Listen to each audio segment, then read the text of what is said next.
श्री कृष्ण की अष्टपटरानियों का घमंड राधा रानी की सखियों को देखकर कैसे टूट गया और राधा रानी के रूप में रुक्मणी को किसका रूप दिखा।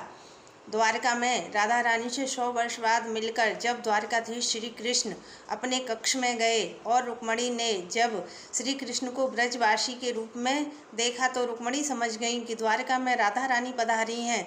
श्री कृष्ण तो सो गए, परंतु रुक्मणी के मन में राधा रानी को देखने के लिए उत्सुकता होने लगी। रुक्मणी सोचने लगी कि हम श्री कृष्ण की रानियाँ हैं और इतनी सुंदर हैं।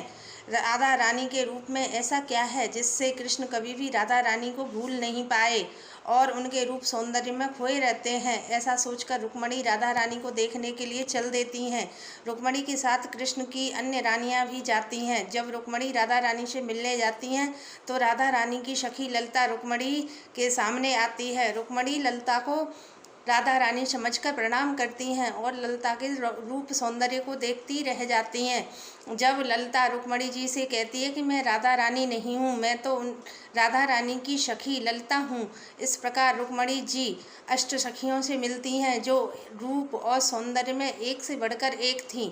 सबसे मिलकर रुक्मणी जी राधा रानी के सौंदर्य को देखती ही रह जाती हैं, क्योंकि राधा रानी से मिलने जाते समय कृष्ण की अष्टपटरानियाँ सोचती हैं कि हम द्वारकाधीश श्री कृष्ण की पटरानियाँ हैं, हमसे सुंदर संसार में कौन होगा। परंतु राधा रानी की सखियों ने ही श्री कृष्ण की पटरानियों का अहंकार नष्ट कर दिया।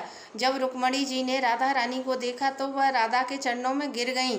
राधा रानी के चरणों को देखा तो देखती ही रह गईं। राधा रानी के मुख की सुंदरता और रंग का तो वर्णन ही नहीं कर सकती। राधा रानी की सुंदरता के आगे चंद्रमा की क्रांति फीकी लगने लगी। कमल की कली जैसा राधा रानी का रंग दिखा। राधा रानी के रूप में उन्हें एक और रूप दिखा।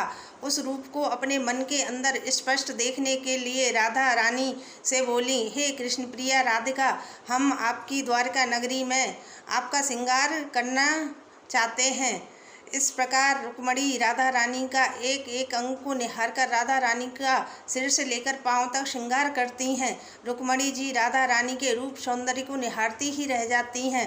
राधा रानी में उन्हें ने एक जो छवि देखी उसका वह वर्णन क्या करें, यह सोचती हुई बाहर आती हैं तो रुक्मणी जी से श्री कृष्ण की अन्य रानियां जो राधा रानी का दर्शन नहीं कर पाती वे पूछती हैं कि हमारे पति द्वारकाधीश श्री कृष्ण की प्रिय बरसाने वाली राधा रानी कैसी दिखती हैं। तो रुक्मणी जी राधा रानी के रूप का वर्णन करती हुई कहती हैं, जब रात्रि के समय हमारे पति सोते समय अपना श्रृंगार उतार देते हैं तब हम उनका स्त्रियों की तरह 16 श्रृंगार कर दें और श्याम रंग को कमल की कली जैसा रंग दे दें। राधा रानी का रूप भी वैसा ही है। राधा रानी में कृष्ण की छवि और कृष्ण में राधा रानी की छवि है, जिसका वर्णन शब्दों में तो क्या कोई कर सकता है। इस प्रकार छोटी सी कथा द्वारा राधा रानी के रूप के सौंदर्य का वर्णन किया है। श्री शिवाय नमस्तुभ्यम।